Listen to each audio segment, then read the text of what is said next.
দেখুন এটা কে? এটা আমি আর আপনি। হার্টটা কোথায়? হার্টটা হলো এইখানে। হার্টের সাইজ কত বড়? হার্টের সাইজ হলো 300 গ্রাম, আপেলের মতো সাইজ। এই হার্টের কাজটা কি? পাম্প করা। পাম্প করবে কি? পাম্প করবে ব্লাডকে। কোথায়? পুরো শরীরে ব্লাডটা পাম্প করবে। হার্ট যখনও পাম্প করে পুরো শরীরে ব্লাডটা পৌঁছে যায়। আচ্ছা, হার্ট কতবার পাম্প করে? হার্ট 1 মিনিটে 72 বার পাম্প করে। আর 1 ঘন্টাতে কত? 72 ইন্টু 60, 4300 বার। আর 24 ঘন্টাতে 4300 ইন্টু 24, 1,00,000 বার। মনে রাখবেন, আপনাদের সবার হার্ট নেক্সট 24 আওয়ার্সের মধ্যে 1,00,000 বার পাম্প করবে। আচ্ছা, তার মধ্যে একটা ব্রেক দেওয়া যেতে পারে 2 মিনিটের? না, ব্রেক দিলে পেশেন্ট ইমিডিয়েট মারা যাবে। মনে রাখবেন, হার্ট যতদিন আপনি বেঁচে থাকতে চান প্রতিদিন 1,00,000 বার পাম্প করবে। দেখা যাক হার্ট কিভাবে পুরো বডিকে ব্লাডটা সাপ্লাই করে, রক্তটাকে সাপ্লাই করে। হার্টটাকে একটু বড় করে দেখাই আপনাকে। এই হলো হার্ট। আর এই হার্টটা যখন পাম্প করে এখান থেকে একটা টিউব বেরিয়ে যায়, এখান থেকে একটা টিউব বেরোয়। আর এই টিউবটা 1 ইঞ্চ মোটা। 1 ইঞ্চ মোটা, আপনি বুঝতে পারেন? মোটামুটি এত মোটা একটা টিউব বেরোবে হার্ট থেকে। আর এই টিউবটা বেরিয়ে পুরো বডিকে ব্লাড সাপ্লাই করবে। আপনি দেখেছেন আপনার বিল্ডিং এর ওপরে জলের ট্যাঙ্ক রাখা থাকে, সেখান থেকে একটা পাইপ বেরোয়। আর ওই পাইপটা পুরো বিল্ডিং এ, এক একটা বাথরুমে, এক একটা কিচেনকে ব্লাড সাপ্লাই দেয়, জল সাপ্লাই দেয়। সেরকম ভাবে হার্ট থেকে একটা টিউব বেরোবে আর এই পুরো বডিকে এক একটা করে ব্রাঞ্চ দেবে। দেখুন, প্রথম রাইট হ্যান্ডকে দিল, তারপরে ব্রেনকে দিল, তারপরে লেফট হ্যান্ডকে দিল। এই টিউবটা ঘুরে গেল, ঘুরে হার্টের পেছনে ঢুকলো, পেছন থেকে চেস্টকে সাপ্লাই করে পেটে এলো। পেটে এটা আগে স্টমাককে সাপ্লাই করবে, তারপরে লিভারকে সাপ্লাই করবে, দুটো কিডনিকে সাপ্লাই করবে দুদিকে, তারপরে স্মল ইন্টেস্টিন, লার্জ ইন্টেস্টিন সবকে সাপ্লাই করবে, তারপরে দুটো পাকে সাপ্লাই করবে। মানে একবার হার্ট পাম্প করে দিল, পুরো বডিকে ব্লাড পৌঁছে গেল। এই হলো হার্টের কাজ। আর এই ব্লাড থেকে পুরো বডি অক্সিজেন পায়। আচ্ছা, হার্ট যখন পুরো বডিকে ব্লাড দেবে, নিজের জন্য অক্সিজেন দরকার কি দরকার না? হ্যাঁ, হার্টকে নিজের জন্য অক্সিজেন দরকার। আর এই অক্সিজেনটা কোথা থেকে আসবে? হার্ট যখন পুরো বডিকে ব্লাড সাপ্লাইটা দেয় তখন নিজের জন্য 3টে টিউব নিয়ে নেয়। আর এই 3টে টিউবের নাম হলো করোনারি আর্টারিজ। একটা রাইট সাইডে, এটাকে বলা হয় রাইট করোনারি আর্টারি। আর লেফট সাইডে দুটো, দেখুন রাইটের একটা টিউব, এটার নাম লেখা হলো RCA, রাইট করোনারি আর্টারি। আর লেফটে দুটো, লেফটে প্রথমে একটা টিউব বেরোবে আর তারপরে এটার দুটো ডিভিশন হয়ে যাবে। একটা পেছনের দিকে চলে গেল আর একটা সামনের দিকে চলে গেল। সামনের দিকে যেটা চলে গেল সেটার নাম হলো LAD, এটাকে বলা হয় LAD। দেখুন, আপনাকে দুটো লেফট নামগুলো যদি দেখি, একটা হবে লেফট আর একটা হবে লেফট। এটা হলো অ্যান্টিরিয়ার ডিসেন্ডিং। অ্যান্টিরিয়ার মানে সামনের দিকে, ডিসেন্ডিং মানে নিচে নামবে। তাহলে এটা হলো LAD, লেফট অ্যান্টিরিয়ার ডিসেন্ডিং, এই সামনেরটা। আর হলো LCX, এটা ঘুরে যাবে হার্টের পেছনে, এই জন্য এটার নাম হলো LCX। এই 3টে টিউব থেকে হার্ট ব্লাড পায়। আর হার্টের অসুখের মানে কি জানেন আপনি? এর মানে হলো এই টিউবটার ভেতরে এখানে চর্বি জমে যায়, কোলেস্ট্রল জমে যায়, ফ্যাট জমে যায়, আর ধীরে ধীরে হার্টের ব্লাড সাপ্লাইটা কমে যায়। এটাকেই বলা হয় হার্টের অসুখ। আর এই অসুখটা এখন বিশ্বর সবথেকে বড় অসুখ। সেই অসুখে হার্টের ব্লাড সাপ্লাই ধীরে ধীরে কম হয়ে যায়। আর যেদিন বন্ধ হয়ে যাবে সেদিন হার্টটাও বন্ধ হয়ে যাবে, হার্ট অ্যাটাক হয়ে যায়। তাহলে এটাকে আপনাকে আরো ডিটেলে বোঝায়। হার্টের অসুখ কি সেটা বোঝা যাচ্ছে। এই ব্লকেজ কোন টিউবের ভেতরে, যেগুলো হার্টকে নিজের সাপ্লাই করে। এই টিউবগুলো কত মোটা ভাবুন তো। বাচ্চারা পেন্সিলে লিখে দেখেছেন? সেরকম হার্টের টিউবটা হয়, অত পাতলা, 3 থেকে 4 মিলিমিটারের টিউব। আর এই হলো ব্লকেজ। আচ্ছা ভাবুন তো, এই ব্লকেজটা কখন তৈরি হবে? কতদিন লাগবে এই ব্লকেজটা বানাতে? 1 উইক, 1 মাস, 1 বছর, 5 বছর, বছরের পর বছর। আপনাকে একবার ব্লকেজটা বানিয়ে দেখানো যাক। আচ্ছা, একটা কথা ভাবুন, ব্লকেজটা শুরু কখন হবে? বাচ্চা জন্মাবার সঙ্গে সঙ্গে ব্লকেজ শুরু হবে না। না, বাচ্চা জন্মাবে, ধীরে ধীরে বাড়বে। যতদিন চর্বি খাক কোনো অসুবিধা নেই, যতদিন বাড়বে ততদিন চর্বি খেলে কোনো অসুবিধা নেই, কিন্তু যেই বাড়তে বাড়তে বাড়তে বাড়তে 18-20 বছর বয়স হবে তখন ওর বাড়া বন্ধ হয়ে যাবে। এরপরে যে এক্সট্রা ফ্যাট তার কোনো দরকার নেই, আর ওই এক্সট্রা ফ্যাটটা আমাদের বডির ভেতরে যাবে আর যেখানে যেখানে ডিপোজিট করবে মোটা হয়ে যাবে মানুষ, আর ভেতরে ব্লকেজ তৈরি হবে। তাহলে ধরে রাখুন 18 থেকে 20 বছর বয়সে এই ব্লকেজটা শুরু হলো, আর একজন মানুষের 60 বছরে জানতে পারলো হার্টের পেশেন্ট, তার মানে কত বছর লাগলো? তার মানে ওকে 40 বছর লেগেছে ব্লকেজ বানাতে। দেখা যাক একটা টিউবকে আমি ব্লকেজ বানিয়ে দেখাচ্ছি আপনাকে। এই একটা টিউবকে ব্লকেজ বানিয়ে দেখা যাক। এই দেখুন একটা টিউব আমি নিলাম, এই টিউবটাকে বড় করে দেখালাম, আর দেখুন ব্লকেজটা শুরু কোথা থেকে হবে। এই হলো ব্লকেজ, প্রথম শুরু হলো এখানে, ধরে নিন 20 বছর বয়স। এবার আরেকটু ব্লকেজ বাড়লো, এবার আরেকটু ব্লকেজ বাড়লো, আরো একটু ব্লকেজ বাড়লো। এখন কতটা গেল? এখন গেল 50% বন্ধ হয়ে গিয়েছে, কিন্তু এই পেশেন্টের কোনো কষ্ট নেই। কেন কষ্ট নেই? কারণ কি 50 এখনো ওর বাকি আছে, 50 এখনো ওর বাকি আছে। কেন বাকি? 50টার কি হবে? এই 50টা ওর ব্লাড সাপ্লাই প্রচুর দিয়ে থাকবে। আপনার মনে রাখবার উচিত কি আমাদের হার্টের দরকার কেবল 10%, 20% আর 30%। 3 রকম দরকার। কেন ভাবুন তো? আমাদের হার্টের দরকার 10% যখন মানুষ বসে থাকবে, শুয়ে থাকবে, যখন হাঁটতে শুরু করবে তখন 20%, আর যখন দৌড়াবে তখন 30%। যদি 50 ব্লকেজ আছে তাহলে 50 খোলা আছে, পেশেন্ট দিব্যি দৌড়াতে পারবে, ওর কোনো কষ্ট হবে না। যেদিন পেশেন্ট 70 ব্লকেজ ক্রস করে যাবে, যেদিন পেশেন্ট 70-এর উপরে ব্লকেজ করে যাবে, সেদিন কষ্ট শুরু হয়ে গেল। কেন? আমাদের হার্টের দরকার 10, 20 আর 30। যেদিন 70-এর উপরে যাবে সেদিন পেশেন্ট এসে বলবে, স্যার আমি যদি দৌড়াতে থাকি তাহলে আমার বুকে ব্যথা হয়ে যাবে, আমি যদি হাঁটতে যাই যদি বুকে ব্যথা হয় তাহলে 80-এর উপরে ব্লকেজ, আর যদি বাথরুম যেতে যেতে ব্যথা হয়ে যায় তার মানে 90-এর উপরে ব্লকেজ। আপনি মনে রাখবেন হার্টের পেশেন্ট 70 পর্যন্ত বুঝতেই পারবে না, দৌড়তে পারবে।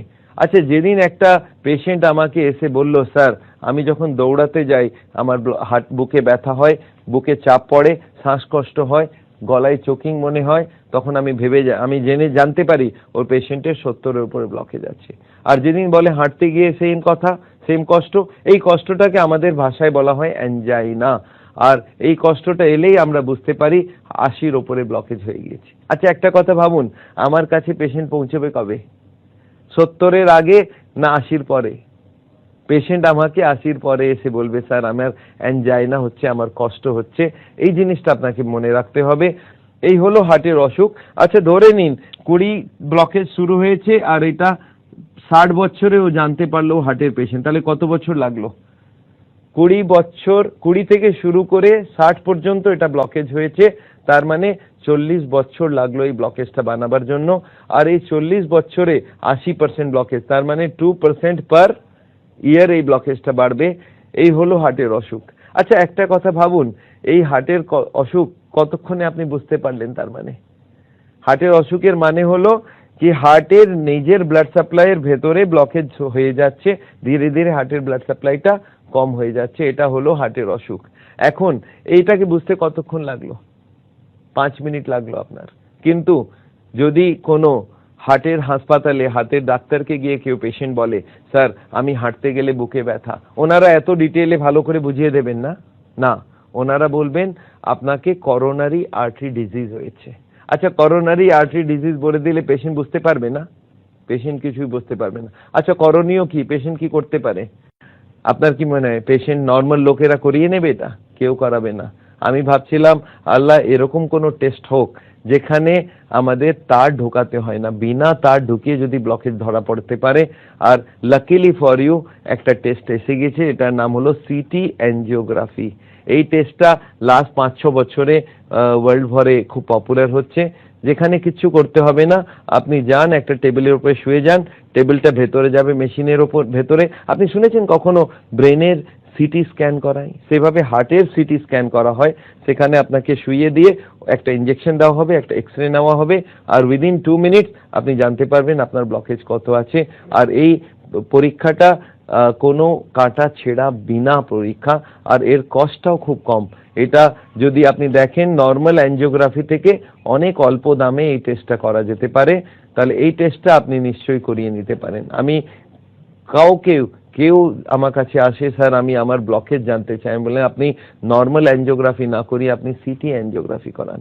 আর এই সিটি অ্যাঞ্জিওগ্রাফিটার একটা প্রবলেম হয়ে গিয়েছে, কি বলুন তো, এর দাম কম, লোকে করাতে চায়, লোকে চায় এইরকম টেস্ট হোক, কিন্তু প্রবলেমটা কোথায়? প্রবলেম হলো আমাদের কার্ডিওলজিস্টরা যারা তার ঢুকিয়ে অ্যাঞ্জিওগ্রাফি করে তাদেরকে এই টেস্টটা পছন্দ হয় না। তাদেরকে গিয়ে জিজ্ঞাসা করবেন স্যার ওই বিনা তারের টেস্টটা কেমন, বলে ভালো না। আপনি বললেন স্যার ভালো না কেন? ওরা অ্যাডমিট করবে না, ওরা তার ঢোকাবে না, কোনো রিস্ক নেই, কমপ্লিকেশন নেই, তাহলে ভালো না কি মানে হলো? তখন ওরা বলেন ওটা অ্যাকিউরেট নেই। কিন্তু আপনি যদি ওনাদেরকে জিজ্ঞাসা করেন স্যার তাহলে ওই তার দিয়ে যে অ্যাঞ্জিওগ্রাফি করবেন সেটা অ্যাকিউরেট তো? হ্যাঁ ওটা খুব অ্যাকিউরেট। কিন্তু আপনাকে একটা কথা বলি, যে তার দিয়ে অ্যাঞ্জিওগ্রাফি করে দেখবেন ওটাতেও ব্লকেজ 70, 80, 90 লেখা থাকে। আচ্ছা 70, 80, 90 রাউন্ড নাই কি? যদি ব্লকেজ অ্যাকিউরেটলি দেখতো তাহলে ওরা লিখতো 71.5, 73.9। যদি ব্লকেজ 70, 80, 90 থাকে তার মানে এটা কি? তার মানে ওই ব্লকেজটা আন্দাজে বলা হচ্ছে। আচ্ছা 70, 80-র মধ্যে কত বছরের ফরক? 5 বছর। 2% করে যদি ডেভেলপ করে 5 বছর, মানে 5 বছর আগে করে দিলে 5 বছর পরে করে দিলে পেশেন্ট বুঝতে পারবেন না।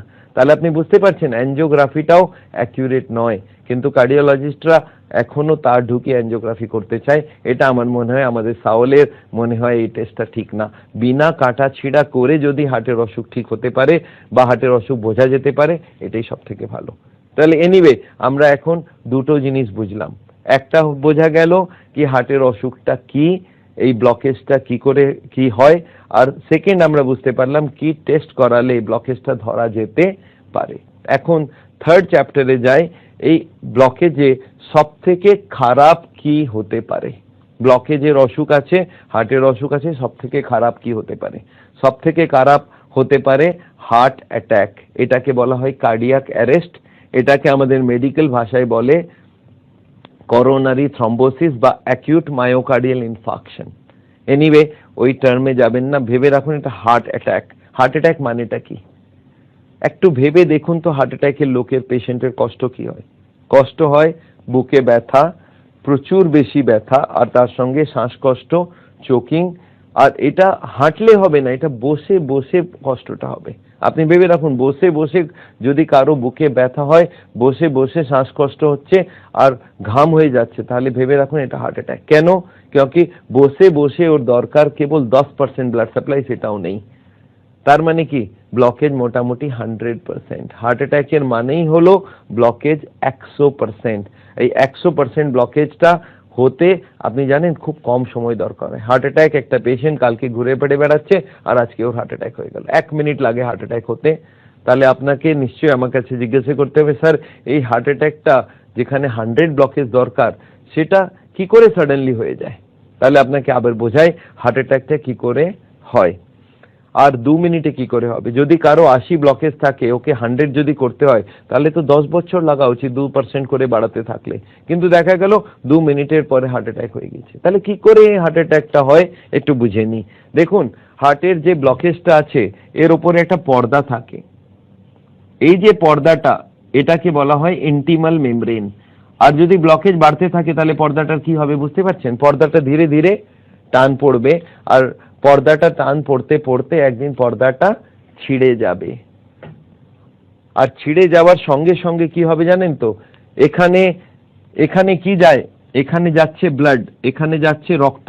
এই রক্তটার মধ্যে যেই ছিঁড়ে গেল এখান থেকে কিছু কেমিক্যাল রিলিজ হয় আর রক্তর সঙ্গে মিক্স হয়ে রক্তটা জমাট বেঁধে যায়। আর রক্ত জমাট বেঁধে গেলে এটাকে বলা হয় ক্লট।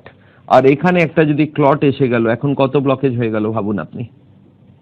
এটা হয়ে গেল 100% ব্লকেজ। এটাকে বলা হয় হার্ট অ্যাটাক। এই হার্ট অ্যাটাকটা হলে কতক্ষণ লাগলো বুঝতে পারছেন?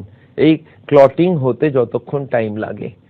আচ্ছা ক্লটটা হলো কেন? কেমিক্যাল রিলিজ হলো। কেমিক্যাল কেন রিলিজ হলো? পর্দা ছিঁড়ে গিয়েছে। পর্দা কেন ছিঁড়লো? ব্লকেজ বাড়ছিল। মানে হার্টের পেশেন্ট যদি ব্লকেজকে বাড়াতেই থাকে এক না একদিন পর্দাটা ছিঁড়বে, হার্ট অ্যাটাক হবে। তাহলে আপনি ভেবে দেখুন কি করা উচিত যাতে হার্ট অ্যাটাক না হয়। একজন আমাকে জিজ্ঞাসা করলো স্যার কি করা উচিত, আমি বললাম, আমি আপনাকে জিজ্ঞাসা করছি, আপনি বলুন আমাকে। বললো কি? আমি বললাম একটা নোটের তোড়া আছে, তাতে রাবার ব্যান্ড লাগানো আছে, আমি নোট ঢুকিয়ে যাচ্ছি, তাহলে রাবার ব্যান্ডটার কি হবে? বলে ছিঁড়ে যাবে। আমি বললাম এখন আমাকে বলুন কি করলে রাবার ব্যান্ড না ছেড়ে। বলে স্যার তাহলে এখন কি আপনি নোট ঢুকিয়ে যাচ্ছেন? মানে ঢুকিয়ে যাচ্ছি, রাবার ব্যান্ড ছিঁড়তে পারে।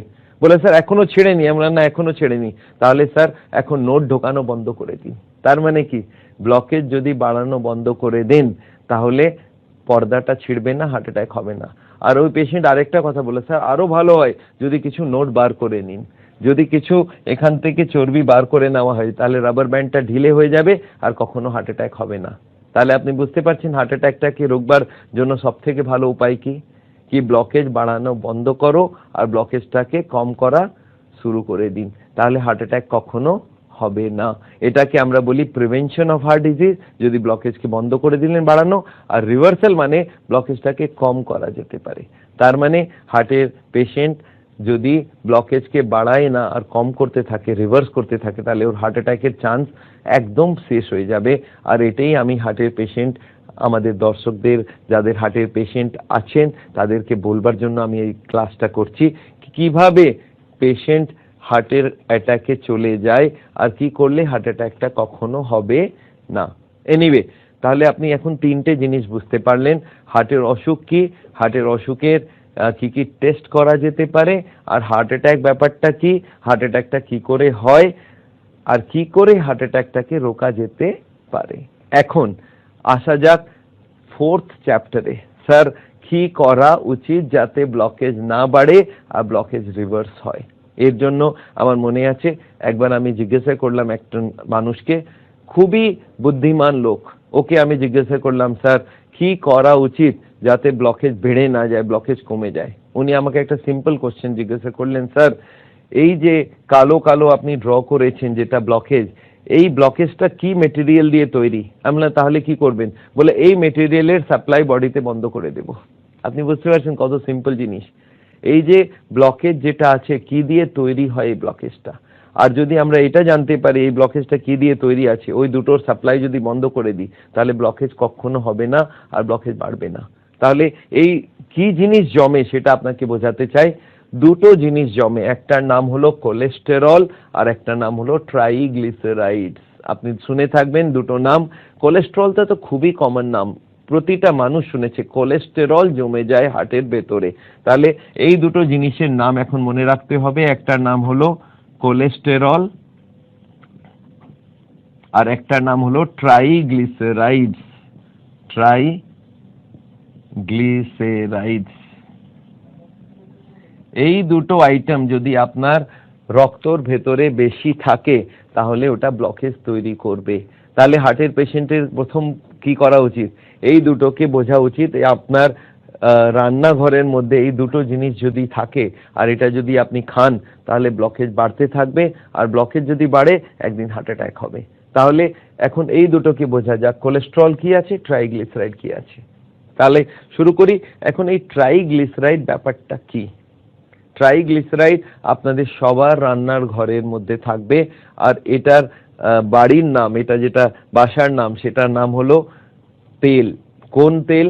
যত রকম তেল আছে, চাहे সয়াবিন তেল হোক, চাहे মাস্টার্ড অয়েল হোক, চাहे কার্নোলা অয়েল হোক, চাहे সূর্যমুখী তেল হোক, চাहे জাইতুং তেল হোক, বা তিলের তেল হোক, বা গ্রাউন্ডনাট চিনে বাদামের তেল হোক, যে কোনো তেল, আর আজকাল রাইস ব্রান অয়েল, এই যত রকম তেল বাজারে আছে সবগুলোর একটাই নাম, সেটা হলো ট্রাইগ্লিসারাইডস। এই ট্রাইগ্লিসারাইড, এই তেলটাকে কোথাও জমতে দেখেছেন আপনি? কোথায় দেখেছেন ভাবুন। আপনি কিচেনের ভেতরে ঢুকে যান, রান্নাঘরে যেখানে গ্যাসের চুলাটা রাখা আছে, পুরো দিন খাবার তৈরি হবার পরে ওই চুলাটার পাশের দেওয়ালে হাত লাগাবেন, দেখবেন হাতে চিপচিপ করছে। এটা আবার চিপচিপ কি করছে? এটা তেল জমে গিয়েছে ওখানে। আর আপনি দেখবেন মহিলারা সাবানের জল করে সন্ধ্যেবেলা ওই দেওয়ালটাকে পরিষ্কার রাখেন। একজন ভদ্রমহিলাকে আমি বললাম আপনি 1 মাস পর্যন্ত সাফ করবেন না, দেখা গেল লেয়ার বাই লেয়ার তেল জমে যাচ্ছে। আর এই লেয়ার বাই লেয়ার তেল আপনি এক্সস্ট ফ্যানে পাবেন, আপনি চিমনির ভেতরে পাবেন। আর এই সেম তেলটা হার্টের ভেতরে যদি জমে যায়, আপনি বুঝতে পারছেন কি হবে? তাহলে ওনার ভেতরে এই ব্লকেজ জমে যাবে। তাহলে হার্টের পেশেন্টদেরকে আমি কি বোঝাবো? হার্টের পেশেন্টের স্ত্রীকে কি বোঝাতে হবে কি কোনো খাবারে তেল দেবেন না, কোনো তেল দেবেন না। মনে রাখবেন প্রতিটা তেলের মধ্যে খুব একটা বড় ডিফারেন্স নেই। আপনি দেখেছেন জলের বোতল পাওয়া যায়, একটাতে লেখা থাকে মাম, একটাতে লেখা থাকে স্পা, একটাতে আরো কিছু বিসলেরি। আপনি মনে রাখবেন ওর ভেতরে একই জিনিস আছে, সেটা হলো H2O, কিন্তু নামগুলো ডিফারেন্ট, কোম্পানি ওয়াইজ নামের ডিফারেন্স আছে। মনে রাখবেন প্রতিটা তেলের মধ্যে জিনিস একই, সেটা হলো ট্রাইগ্লিসারাইডস। আর এই ট্রাইগ্লিসারাইডটা যদি রক্তের ভেতরে থাকে, খাবার ভেতরে থাকে, ব্লকেজ বাড়বে। তাহলে আমি কি চাই হার্টের পেশেন্ট থেকে কি বিনা তেলের রান্না শুরু করে দিন। এখন বিনা তেলের রান্না বলতেই লোকে ঘাবড়িয়ে যায়, স্যার তেল ছাড়া কি করে হবে? আচ্ছা একটা কথা বলুন, তেল কেন কেন তেল দেওয়া হয় খাবারে? লোকে বলে টেস্ট। আমি বললাম তাহলে একটা কাজ করুন, একটা চামচ তেল নিন আর মুখে দিয়ে বলুন কত টেস্ট আছে। সঙ্গে সঙ্গে বলে ওর তো কোনো টেস্ট নেই। এখন টেস্টই নেই, তাহলে তেল দিচ্ছেন কেন রে বাবা? স্যার সেটা তো বুঝতে পারছেন না। না, তেলের টেস্ট হয় মশলাতে ভাজবার পরে। আমি বললাম না, মশলার টেস্ট আছে, তেলের টেস্ট নেই। আপনাকে আমি সবজি দিচ্ছি আর তেল দিচ্ছি, আপনি সবজি বানিয়ে দেখান তো। পারবেন না। যদি আপনি তেল দিয়ে সবজিটাকে বানান তাহলে কি করতে হয়, মশলাটাকে তেল দিয়ে ফ্রাই করা হয়, মশলাটাকে ভাজা হয়।